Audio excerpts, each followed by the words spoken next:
ధనుసు రాశి వారికి 2025 నుండి మరియు ఉగాది పండగ నుంచి ఆదాయ వ్యయాలు, రాజ్యపూజ్య అవమానాలు, ఆరోగ్యము, పెట్టుబడులు, ఉద్యోగము, ప్రమోషను, విదేశీయాన పరిస్థితులు ఎలా ఉన్నాయో ఈ వీడియోలో సవివరంగా సంపూర్ణంగా క్లుప్తంగా తెలుసుకుందాం. ధనుసు రాశిలో ఏ నక్షత్రాలు వస్తాయిగా? మూలా నక్షత్రంలోని 4 పాదాలు, పూర్వాషాఢ నక్షత్రంలో 4 పాదాలు, ఉత్తరాషాఢ నక్షత్రంలో 1 పాదం కలిపితే ధనుసు రాశి.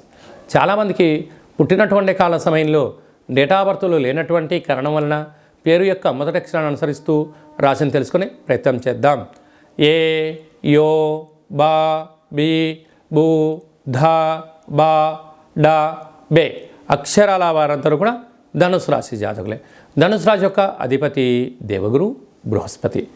అలాగా ఆదాయం 5, వ్యయం 5. చూడండి, విధి ఎంత విచిత్రమైందో.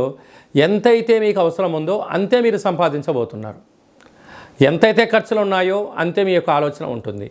స్థిరాస్తులు, చరాస్తులు కలిగి ఇంకొక మైలురాయి దాటగలగాలంటే అధిక సమయాన్ని వెచ్చించాలి, సృజనాత్మకతగా ఉండగలగాలి, సత్ప్రవర్తన ఉండగలిగితే మీకు ఈ సంవత్సరం అప్పులు లేనటువంటి ఆరోగ్యకరమైన జీవితాన్ని పొందడానికి అవకాశాలు ఉన్నాయి.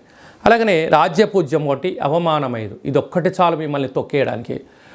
ఎవరన్నా మీరు మంచి పని చేశారు అని అనే లోపలనే 10 మంది శత్రువులు వచ్చి ఏం చేశాడండి ఆయన అవసరాల కోసం ఆయన చేసుకున్నాడు అని శత్రువులు మీ పైన ముప్పేట దాడి చేసే పరిస్థితి ఈ సంవత్సరం అధికంగా ఉందని చెప్పి గమనించాలి. కనుక మీరు ఎవరినైతే నా వాళ్ళు అనుకుంటున్నారో, ఎవరైతే పెట్టుబడులు పెట్టారో, ఎవరైతే మంచి కార్యక్రమం చేశారో వారే మిమ్మల్ని ఏలెత్తి చూపించే పరిస్థితి ఈ ధనుసు రాశి వారికి కనపడబోతుంది. కనుక వీలైనంత వరకు ఆవేశంతో సాధించిందేం లేదు. కాలం అనేది ఎప్పటికైనా కూడా నువ్వు ధర్మంగా ఉన్నంత వరకు, నువ్వు న్యాయంగా ఉన్నంత వరకు, నీ శ్రమను నువ్వు నమ్ముకున్నంత వరకు భగవంతుడు మిమ్మల్ని ఎలాంటి ఇబ్బంది పాలు కాకుండా చేసే పరిస్థితి ఉంటుందని చెప్పి కూడా గమనించగలగాలి.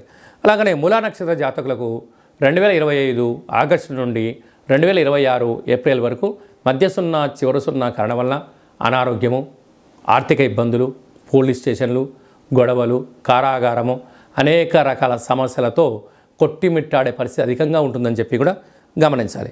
అలాగనే ఈ రాశాధిపతి దేవగురు బృహస్పతి అవ్వడం వలన జనవరి నుండి మార్చి ఆఖరి వరకు ఒకవైపు ఉండడము, మార్చి ఆఖరి నుండి 2026 ఉగాది పండుగ వరకు ఈ సంవత్సరం బలమైనటువంటి 4 గ్రహాలు మారడం వలన ధనుసు రాశి వారికి ఇప్పుడు అర్ధాష్టమ రాహువులు ఉండబడిన పరిస్థితి నుంచి అర్ధాష్టమ శని ప్రారంభం కాబోతుంది. ఇలాంటి కాల సమయంలో వీలైనంత వరకు ఆవేశపడి నిర్ణయం తీసుకోకుండా కాలానికి అనుకూలంగా, చలికాలం వచ్చింది గోరువెచ్చని ఆహారాలు భోజనం చేయడాలు, వేసవికాలం వచ్చింది చల్లటి పదార్థాలు, వీలైనంత వరకు ప్రకృతిని, పర్యావరణాన్ని, సూర్యభగవాను అనుసరిస్తూ ప్రయాణం చేయడం వలన నరాల బలహీనత, అనేక రకాలుగా ఇబ్బంది గురి కాకుండా, మనోవేదన గురి కాకుండా, ఏమి జరిగినా మన మంచికే, భగవంతుడా నాకు ఇది ఇచ్చావు నీకో కృతజ్ఞత, స్వామి ఈ జనాలతో నాకు ఇది నేర్పించావు నీకో కృతజ్ఞత అనేటువంటిది కృతజ్ఞతాభావంగా ఉన్నప్పుడు, ప్రతి విషయాన్ని విషయ పరిజ్ఞానం తెలుసుకుంటూ ముందుకెళ్ళినప్పుడు ఒక నల్లటి చీమ పైన, ఒక చిన్న చీమ పైన పెద్ద బండరాయి పడ్డా కూడా ఆ చీమ నలిగిపోదట. కారణం ఏమిటి? దానికి తెలుసు ఇంకా దీని డెస్టినీ ఇంతే.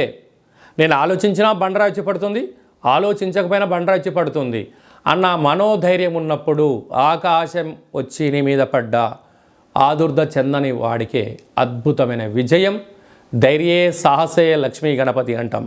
అలాంటి పరిస్థితుల్లో ధనుసు రాశి వారికి ఈ సంవత్సరం ఏది ఉన్నా ఏమి లేకపోయినా ఓపిక, పట్టుదల, సహనం, నేర్పు, ప్రతి దాన్ని అర్థం చేసుకునే పరిస్థితి ఉండగలిగితేనే ఈ సంవత్సరం మనము నెట్టుకపోవడానికి అవకాశం ఉంటుంది.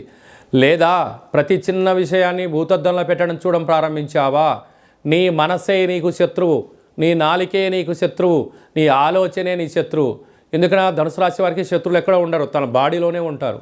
ఎందుకనగా నీ నాలుక, నీ చూపు, నీ ప్రవర్తన, నీ ఆరోగ్యము. కనుక వీటిని ఇంద్రియాలను నువ్వు జయించగలిగితే కుటుంబాన్ని, రాష్ట్రాన్ని, దేశాన్ని జయించగలవు. నీ యొక్క దేహాన్ని నువ్వు జయించలేకపోతే, అంటే నాలుక రుచి కోరింది కదా అని అడ్డగోలుగా అనేది తింటే అనేక రకాల వ్యాధులు వస్తాయి.